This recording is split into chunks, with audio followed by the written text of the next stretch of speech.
ये सवाल पढ़िए ज़रा, और उसके बाद आज हम लोग मुख्य रूप से बात किस पर करेंगे कि सवाल जो पूछे जाते हैं ना आपसे, उसको कैसे अटेम्प्ट किया जाए। अटेम्प्ट का मतलब यहाँ पर क्या है? अटेम्प्ट का मतलब है यहाँ पर कि उसको लेकर किस तरह के आंसर को फ्रेम किया जाए, आंसर की दिशा क्या हो। जैसे सवाल ये पढ़िए, उसके बाद मैं आपको अंत में पूरा एक्सप्लेन करूँगा। इसका आंसर भी मैं आपको दिखाऊंगा, और कोई स्पून फीडिंग तो नहीं करते हैं हम लोग चैनल पर। आपको लिखने के लिए दूंगा मैं ये सवाल, आप लिख कर लाएंगे, है ना। हाँ, लिखना किस दिशा में है ये मैं आपको ज़रूर बताऊंगा। ओके, आप सभी का स्वागत है study for UPSC PCS channel पर नए हैं तो सब्सक्राइब कर लीजिए। आपको बहुत ही बेस्ट कंटेंट प्रोवाइड करवाता हूँ मैं बीपीएससी मेंस के रिगार्डिंग, और प्री के रिगार्डिंग भी हम लोग शुरू कर लेंगे। अभी GS1 का लेक्चर चल रहा है जो आपको हिस्ट्री प्लेलिस्ट में मिल जाएगा। GS2 नाम से प्लेलिस्ट है जिसमें GS2 के लेक्चर्स मिल जाएंगे आपको।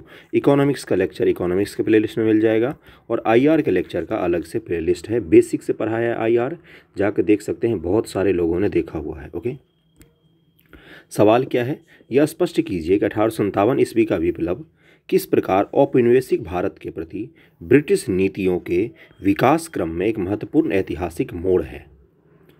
बहुत सारे लोग इसमें क्या गलती करेंगे, अगर आपको दिया जाए, बहुत सारे लोग गलती करेंगे कि इसमें परिणाम लिख देंगे 1857 का, या 1857 का प्रभाव लिख देंगे। ये गलती कर बैठते हैं, जबकि इसमें क्या पूछा गया है कि 1857 का जो विप्लव था, जो महासंग्राम था, उसके बाद अंग्रेज़ की नीति दीर्घकालिक रूप में कौन कौन सी ऐसी नीतियाँ हैं जो बिल्कुल बदल गई। पहले नीति कुछ और थी और बाद में बिल्कुल ही अलग हो गई। ये यूपीएससी का सवाल है, 2016 ईस्वी का यूपीएससी का सवाल है। इस तरह के सवाल आपके एग्जाम में बीपीएससी GS1 में इस बार आपको देखने को मिलेगा, और 1857 पर तो हर साल ही सवाल पूछा जाता है। इसी तरीके से हम लोग रोज़ डेली आंसर राइटिंग के प्रैक्टिस में एक दो मैं आंसर, शॉर्ट आंसर डिस्कस कर दूंगा, उसको फिर आपको लिखना है। ओके, तो जो बेसिक से मैंने सिखाया है सबसे पहले उसी को करते हैं। क्या सिखाया मैंने कि सबसे पहले आप आंसर में क्या करेंगे, कीवर्ड्स को ढूंढेंगे और उनको गोला लगा लेंगे। मतलब एग्जाम में मत करना, एग्जाम में तो गलत हो जाएगा। जब यहाँ पर प्रैक्टिस करते हैं तो कम से कम उसको अंडरलाइन जरूर कर लिया कीजिए। जैसे क्या है, 1857 का विप्लव किस प्रकार औपनिवेशिक भारत के प्रति ब्रिटिश नीति के विकास क्रम में एक महत्वपूर्ण ऐतिहासिक मोड़ है। किस किस के बारे में लिखना है? 1857 के विप्लव के बाद औपनिवेशिक भारत की जो ब्रिटिश नीति थी उसके विकास क्रम में कौन कौन से परिवर्तन हुए। अब आप समझे होंगे सवाल में क्या लिखना है। परिवर्तन पूछा गया है आपसे, प्रभाव और परिणाम नहीं पूछा गया है। बहुत सारे लोग जो आंसर भेजते हैं मुझे, उसमें वो गलतियां करते हैं, इसलिए इस तरह के वीडियो लाता हूं मैं। जो लोग आंसर लिखना बिल्कुल नहीं जानते हैं उनको मैं बता दूं। उससे पहले ये मैं बता दूं, आज सुबह में GS1 का ये लेक्चर अपलोड हुआ था जिसमें हम लोगों ने गर्म दल के बारे में पढ़ा है। नरम दल पिछले ही लेक्चर पढ़ चुके हैं, इसको भी जाकर ज़रूर देखिएगा, बहुत मदद मिलेगा आपको आंसर राइटिंग करने में। ओके, अब जैसे बेसिक से थोड़ा शुरू करते हैं। क्या शुरू करते हैं कि जैसे कोई सवाल दिया जाता है ना आपको, क्या सवालों को रोज़ लिखना, रोज़ प्रैक्टिस करना ज़रूरी है? सवाल तभी लिखिए जब आपके पास कंटेंट हो। जो लोग मेंस देते हैं उनसे पूछिए, अगर उनके पास कंटेंट होता है तो उनको समय नहीं लगता है वहाँ पर पूरे पेपर को कंप्लीट करने में। 3 घंटा से पहले कंप्लीट कर लेंगे वो, अगर कंटेंट होगा तो। और अगर आपके पास कंटेंट नहीं है, लिखना क्या है ये नहीं पता है, सोचने पर अगर वहाँ पर ज़्यादा समय जाएगा आपको, तो आप वहाँ पर आपको लगेगा कि पेपर बहुत ज़्यादा लेंदी है, टाइम टेकिंग है बहुत ज़्यादा पेपर। इस चीज़ का ध्यान रखिएगा। इसलिए सबसे पहले क्या ज़रूरी होता है, सवालों को प्रैक्टिस कीजिए, निसंदेह प्रैक्टिस करना है, लेकिन उससे पहले आपके पास कंटेंट होना चाहिए। कंटेंट कहाँ से आएगा? तो बुक्स को जो आप पढ़ेंगे, जब आप सिलेबस को पढ़ेंगे, तब आपके पास कंटेंट इकट्ठा होता है। इसलिए जो लोग आंसर प्रैक्टिस करते हैं, लेख लिखते हैं, मैं उनको बोलता बिल्कुल लिखिए।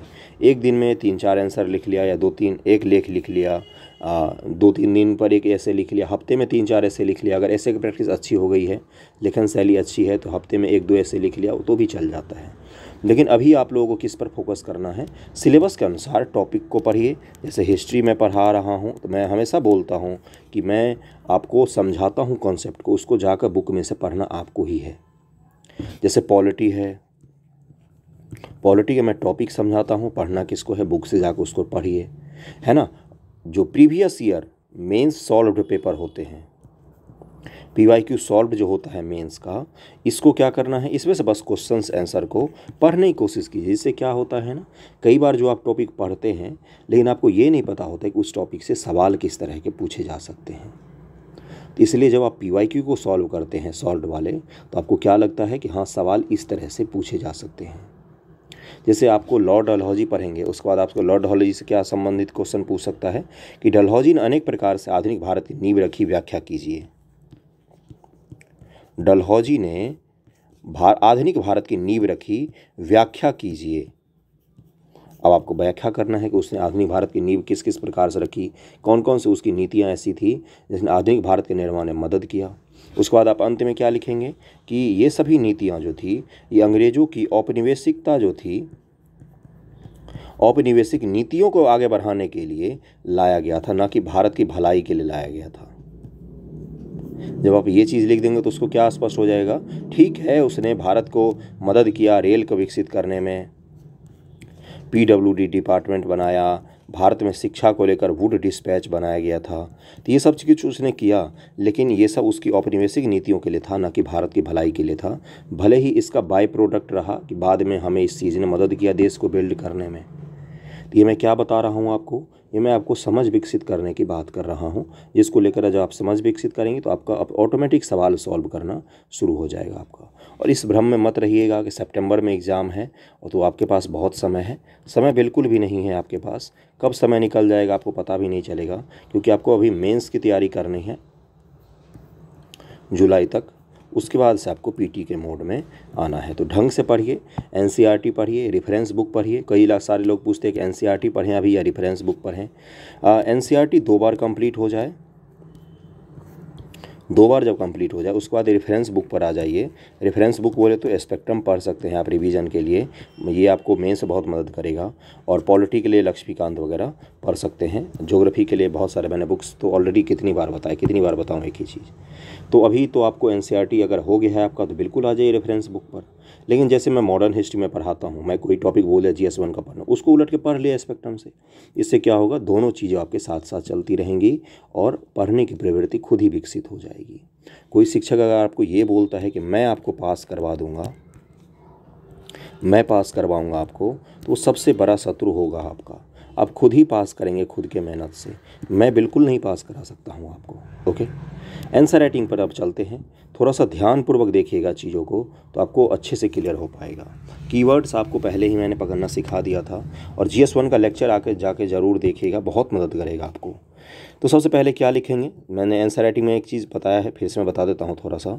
सबसे पहले क्या लिखा जाता है, जिन लोगों को नहीं पता हो, सबसे पहले इंट्रो लिखिए। और अगर शब्द सीमा दिया हुआ है, जैसे 200 शब्द दिया हुआ है, 250 शब्द दिया हुआ है, 150 शब्द दिया हुआ है, या 100 शब्द दिया हुआ है, या मान लीजिए 10 नंबर का पूछा है, 12.5 नंबर का पूछ सकता है, या फिर मान लो 15 नंबर का सवाल पूछा है, तो इसमें कथनों को जो शुरुआत में कई सारे लोग शुरू कर देते हैं, कथनों से शुरू मत कीजिए। आपका शब्द मत बर्बाद कीजिए, कॉपी मत बर्बाद कीजिए।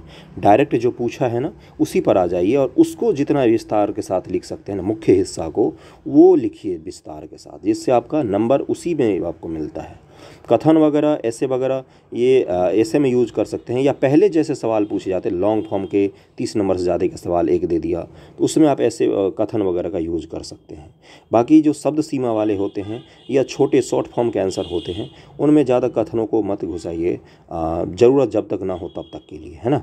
उसमें मुख्य हिस्सा पर सबसे ज़्यादा फोकस कीजिए। शुरुआत का इंट्रो भी छोटा रखिए और निष्कर्ष भी थोड़ा सा छोटा ही रखना है आपको। ओके, तो सबसे पहले इंट्रो होता है, फिर मुख्य हिस्सा होता है, फिर कंक्लूजन का हिस्सा होता है। ज़रूरी नहीं ये लिखना कि कंक्लूजन, ये नहीं लिखना है कि मुख्य हिस्सा, ये नहीं लिखना है कि भूमिका, ये लिखना ज़रूरी नहीं है। भूमिका निष्कर्ष ये वो अपने आप कॉपी से करने वाले को पता चल जाना चाहिए। इतना आप डिवाइड रखिए अपने आंसर को लिखते क्रम ही। ओके, जैसे मैं दिखाता हूँ इसका आंसर, जैसे मैंने लिखा है कि ये पूछा गया है, क्या लिखूंगा इसमें मैं, इंट्रो में यही लिखूंगा ना कि 1857 का विद्रोह क्या था, 2-3 लाइन में लिख दूंगा, 4 लाइन में, उससे समाप्त हो जाएगा। उसके बाद मुख्य हिस्से पर आ जाऊंगा। मुख्य हिस्सा क्या है कि कौन कौन सी ऐसी औपनिवेशिक भारत में ब्रिटिश नीति थी जो बिल्कुल बदल गई। यही तो लिखना है, कौन कौन सी ब्रिटिश नीति थी जिससे परिवर्तन हो गया था। तो मैंने क्या लिखा इंट्रो में, कैनिंग के शासनकाल में इन्फॉर्मेशन मैक्सिमम दीजिए, शब्दों को जाया मत कीजिए जिससे आपके नंबर अच्छे मिलें। क्या क्या कितना फैक्ट मिलेगा आपको, देखिए। कैनिंग के शासनकाल में 1857 की महान क्रांति हुई। इस क्रांति का आरंभ 1857 को मेरठ से हुआ, धीरे धीरे दिल्ली, लखनऊ, झांसी, कानपुर इत्यादि तक फैली। इसकी शुरुआत तो सैन्य विद्रोह के तौर पर हुई थी, परंतु समय के साथ इसका स्वरूप बदलकर ब्रिटिश सत्ता के विरुद्ध एक जनव्यापी विद्रोह का हो गया था। बहुत सारा कुछ मैंने क्लियर कर दिया गया कि किस तरह शुरुआत हुआ, किस तरह इसका स्वरूप बदल गया, कहाँ से शुरुआत हुआ और किसके शासनकाल में हुआ। कितना सारा फैक्ट है इतने छोटे से इंट्रो में। उसके बाद मैं मुख्य हिस्से पर आऊँगा कि इसके प्रभाव में आकर आने वाले समय ब्रिटिश नीतियों में व्यापक परिवर्तन देखने को मिलता है। कौन कौन से? ईस्ट इंडिया कंपनी के शासन के व नियमों का अंत। ये क्या था? ये उसकी सबसे बड़ी नीतियों में परिवर्तन था। अब ईस्ट इंडिया कंपनी का शासन समाप्त कर दिया गया और किसके हाथों में आ गया भारत का शासन? तो भारत का शासन जो है वो क्राउन के हाथों में आ गया और वाइसराय का पद नाम दे दिया गया उसको। 2 अगस्त 1858 को कंपनी के शासन का नियमों का अंत कर दिया गया था और यहाँ पर भारत सचिव का एक पद बनाया गया, उसके हाथ में भारत का कार्यभार सौंप दिया गया और भारत सचिव जो होता था वो ब्रिटिश कैबिनेट का एक मंत्री होता था। ये सबसे बड़ा परिवर्तन था। अब इसको आपको एक्सप्लेन करके लिखना है इस आंसर को। पहला पॉइंट ये लिखेंगे आप, इसको आप एक्सप्लेन करेंगे अपने आंसर में जो आप मुझे भेजेंगे। ग्रुप का लिंक दिया हुआ रहता है और पीडीएफ वाला ग्रुप भी ज्वाइन कर लीजिए जहाँ पर आपको पीडीएफ सारे मिलते हैं। मुख्य चैनल पीडीएफ वाला ही है, उसी में आपको मेंस ग्रुप का भी लिंक मिल जाएगा। भारतीयों की राजनीतिक सहभागिता। इसके बाद अंग्रेजों ने ये क्या देखा कि हमें यहाँ के जो लोकल लोग हैं उनको शामिल करना होगा शासन के कार्य में। इससे पहले तो नहीं था, लेकिन 1861 के अधिनियम में क्या किया गया, 1857 के बाद 1861 का काउंसिल अधिनियम बनाया गया जिसमें मंत्रिमंडलीय प्रणाली की नींव रखी गई। जो पोर्टफोलियो प्रणाली आप सुनते हो, पहले क्या होता था, जो भारत का गवर्नर जनरल होता था जैसे वही सारा कुछ काम संभालते थे, लेकिन 1861 के बाद क्या किया गया, पोर्टफोलियो। जैसे आज भारत के प्रधानमंत्री हैं, उनके अंदर अलग अलग मंत्रालय जो काम करता है ना, इसी को भी क्या कहा जाता है, पोर्टफोलियो प्रणाली ही है ये। इसी प्रकार पोर्टफोलियो प्रणाली को शुरू किया गया है बाद में। तो ये कब शुरू किया गया है? ये 1857 के विद्रोह के बाद ही शुरू किया गया है पोर्टफोलियो।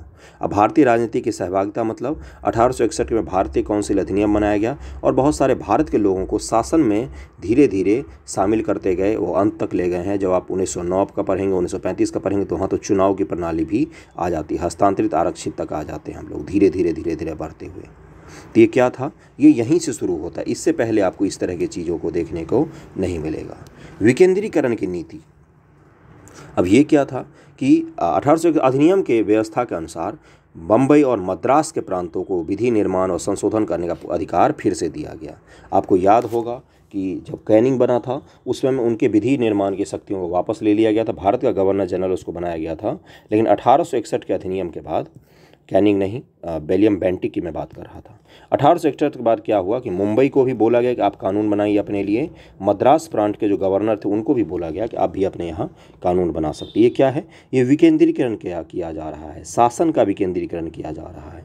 जरूरी नहीं होगा जो मद्रास की समस्या होगी वही कलकत्ता का होगा, कलकत्ता की जो समस्या होगी वही बम्बई का भी होगा। तो वहाँ की जो लोकल बॉडीज़ होंगे ना, वहाँ के जो लोकल गवर्नर होंगे ना, वो ज़्यादा अच्छा कानून वहाँ के लिए बना सकते हैं। ये विकेंद्रीकरण की नीति थी। वाइसराय को प्रांतों में विधान परिषद की स्थापना तथा लेफ्टिनेंट गवर्नर की नियुक्ति का अधिकार दे दिया गया था इसी के बाद। लेकिन वाइसराय क्या करेंगे, वो लेफ्टिनेंट गवर्नर को नियुक्ति करेंगे और विधान परिषद जो होता है उसकी स्थापना कर सकेंगे। देसी राजाओं के प्रति उदारता की नीति अपनाएगी। बहुत सारे देसी राजाओं ने उनकी मदद की थी, जैसे आपके ग्वालियर के जो थे सिंधिया परिवार, उसने भी उनको मदद किया था।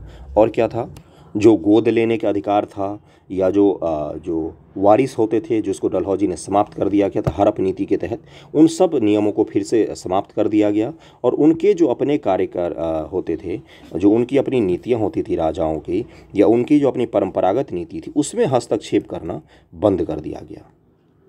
क्लियर हो गया होगा। ये देसी राजाओं के प्रति एक उदारता की नीति अपनाई थी इन लोगों ने। सामाजिक और धार्मिक मुद्दों में दखल अंदाजी को अत्यंत कम किया गया। 1857 के विद्रोह का जब आप पढ़ते हैं कारण, तो उस कारण में सबसे बड़ा कारणों में से एक यही था कि जो वहाँ के सम्राट थे, जो गवर्नर होते थे या जो भारत के वाइसराय होते थे या गवर्नर जनरल होते थे, वो देसी राजाओं के राज्य में या सामान्य लोगों से जुड़े हुए मुद्दों में, जैसे सती प्रथा को लेकर हो गया, जाति पात को लेकर हो गया, कान में कुंडल धारण करने को लेकर हो गया, या समुद्र यात्रा को लेकर हो गया, बहुत सारी नीतियाँ, बाल विवाह को लेकर हो गया, इसको लेकर बार बार समाज को झकझोरते रहते थे। सामाजिक जो कार्य प्रणाली है, परंपरागत जो शैली है, उसमें बहुत ज़्यादा हस्तक्षेप करते थे सामाजिक और धार्मिक मुद्दों पर। तो इसको लेकर हस्तक्षेप इन लोगों ने कम कर दिया, क्योंकि विद्रोह को विकसित करने में इसने सबसे बड़ी भूमिका निभाई थी कि अंग्रेज़ जो हैं वो हमारा धर्म भ्रष्ट कर रहे हैं। ये एक बहुत बड़ा कारण था विद्रोह को शुरू करने में। तो इसलिए ये चीज़ कब संभव हुआ? ये चीज़ संभव हुआ इसके बाद इन्होंने नीति को परिवर्तित कर दिया और बोला कि अब हम हस्तक्षेप की नीति को अपनाएंगे। दूसरी ओर भारत के सामाजिक धार्मिक आंदोलन में पूर्ण समर्थन देंगे। और इसके बाद जब आप क्या देखते हैं कि जब अंग्रेज़ों ने हस्तक्षेप को बंद किया तो हमारे यहाँ के लोगों ने ही 1870 के आसपास आर्य समाज का गठन होता है, थियोसॉफिकल सोसाइटी भारत आती है, बहुत सारे संगठन का स्थापना होती है, जो खुद ही के अंदर भारत के लोगों ने ही भारत के समाज को जागरूक करने का कार्यक्रम चलाना शुरू कर दिया गया। अगला कौन सा विदेशी इनके नीतियों में परिवर्तन आया? तो अब संरचना का विकास किया इन्होंने, जैसे रेल को बहुत ज़्यादा विकसित किया, तार प्रणाली को बहुत ज़्यादा विकसित किया, सड़कों को मजबूत करने के लिए इन्होंने काम किया। क्यों किया इन्होंने? ताकि अगला जो विप्लव हो उस समय हम इन सब चीज़ों का बहुत ज़्यादा उपयोग कर सकें। एक क्रांतिकारी ने मरते हुए क्या बोला था कि इस तार ने हमारा गला घोट दिया, तो वो चीज़ उनको पता था, इसलिए उन्होंने आने वाले समय में इंफ्रास्ट्रक्चर के डेवलपमेंट पर बहुत ज़्यादा काम किया था। अगला क्या है? हिंदू मुस्लिम विभाजन का काम उन्होंने शुरू किया। 1857 का विद्रोह जो है, इसके बाद थोड़ा बहुत आपको 1919 के खिलाफत आंदोलन में मिलता है। बाकी 1857 के विद्रोह तक भारत में हिंदू मुस्लिम एकता जो अपने चरम पर थी। इसके बाद डिवाइड एंड रूल की प्रिंसिपल को अपनाया जाता है। मुस्लिमों को ये बड़ा बताया जाता है कि अगर हम यहाँ से चले गए तो आपके ऊपर हिंदू शासन करेंगे, जो आपके लिए और भी ज़्यादा खराब होगा। इसमें पहले तो जो सर सैयद अहमद खान जैसे लोग हैं, जो पहले इस चीज़ का विरोध करते थे, वो हिंदू मुस्लिम एकता के गुण गाते थे। बाद में जाके वो भी अंग्रेज़ों के जो नीतियां हैं उसमें पड़ गया, और उन्होंने क्या नारा दिया कि कभी भी हिंदू मुस्लिम मिलकर एक देश बना ही नहीं सकते हैं। सर सैयद अहमद खान जी का है ये। और उन्होंने जो राजभक्त सभा का गठन किया था। राजभक्त सभा का मतलब क्या होता था? अंग्रेज़ों के समर्थन करने वाली सभा, जो कांग्रेस का विरोध करती थी, इस तरह के सभा का उन्होंने संगठन बनाया था। ये क्या था? हिंदू मुस्लिम विभाजन का ही परिणाम था। इसके बाद आप क्या देखते हैं कि कोई भी ऐसा बड़ा आंदोलन आपको नहीं मिलता है जिसमें मुस्लिमों की पर्याप्त रूप से भागीदारी हो। और इसको फिर कौन भजाता है? तो इसको मुस्लिम लीग जो है वो फिर इसको कैश करते हैं और इसको फिर यूज़ करते हैं वो लोग सांप्रदायिकता के विकास को लेकर। जिसके बाद 1909 में आप क्या देखते हैं? सांप्रदायिकता का चुनाव, सांप्रदायिकता प्रणाली को अपनाया जाता है। 1906 में मुस्लिम लीग की स्थापना होती है और इसको धीरे धीरे बढ़ा के वो लोग पाकिस्तान बनाने तक लेकर आते हैं। तो हिंदू मुस्लिम विभाजन कब से शुरू हुआ था मूल रूप से? तो 1857 के विद्रोह के बाद ही अंग्रेज़ों ने बिल्कुल एक सोची समझी रणनीति के साथ इसको शुरू किया था, डिवाइड एंड रूल को लेकर। बहुत सारे लेखक हैं, ब्रिटिश लेखक हैं, जिन्होंने क्या बोला था कि अंग्रेज़ों को अगर भारत में शासन करना है तो मुस्लिमों को अपने पक्ष में मिलाना होगा। ओके। अंग्रेजी शिक्षा का प्रसार। इसके बाद वुड डिस्पैच के आधार पर 1857 ईस्वी में लंदन यूनिवर्सिटी के तर्ज पर कलकत्ता यूनिवर्सिटी, मद्रास यूनिवर्सिटी और बम्बई यूनिवर्सिटी की स्थापना की जाती है। उसके बाद रेगुलर भारत में शिक्षा व्यवस्था को प्रचार प्रसार को बढ़ावा दिया जाता है और भारत में जो 1857 के विप्लव के ब्रिटिश नीतियों में उदारवादी परिवर्तन किया गया, जिससे भारतीयों को लाभ हुआ। परंतु अब अप्रत्यक्ष रूप से हम जो हैं ये जो सुधार है ये भले ही हमारे शिक्षा प्रसार के लिए हो, उनकी नीतियों को मजबूत करने के लिए, लेकिन धीरे धीरे ये शिक्षा का प्रसार क्या होगा? भारत में राष्ट्रवादी आंदोलन को मजबूत करती जाएगी। ओके। तो ये मुख्य जो कुछ पॉइंट हैं। अब आपको क्या करना है? अब आपको बुक से पढ़ना है इन सारे पॉइंट को और इनको एक्सप्लेन करना है और 250 शब्दों में इसका आंसर लिखना है और इस आंसर लिख के ग्रुप पर भेजना है। मुझे समय मिलता है जैसे ही 1 दिन 2 दिन में, तो मैं पूरा चेक करके आपको बता देता हूँ। डिस्क्रिप्शन में इंस्टाग्राम आईडी दिया हुआ रहता है, वहाँ पर भी आप मुझे भेज सकते हैं और कुछ पूछना हो तो वहाँ पर आप मुझे मैसेज कर सकते हैं, फॉलो कर सकते हैं। ओके। वीडियो कैसा लगा ये ज़रूर बताइएगा। एक नया शुरू किया है मैंने, अब से हम लोग हर दूसरे तीसरे दिन में इस तरह की चीज़ों को प्रैक्टिस करेंगे, जिससे बहुत सारे सवाल भी आपके तैयार हो जाएं और जो एग्ज़ाम में पूछे जाएंगे। 68वीं भी आपको दिखाऊंगा, जो हम सवाल डिस्कस करेंगे उसमें से बहुत सारे सवाल पूछे जाएंगे और आपको पता भी चले कि किस तरह से लिखना है। Okay. Thank you so much आप सभी का।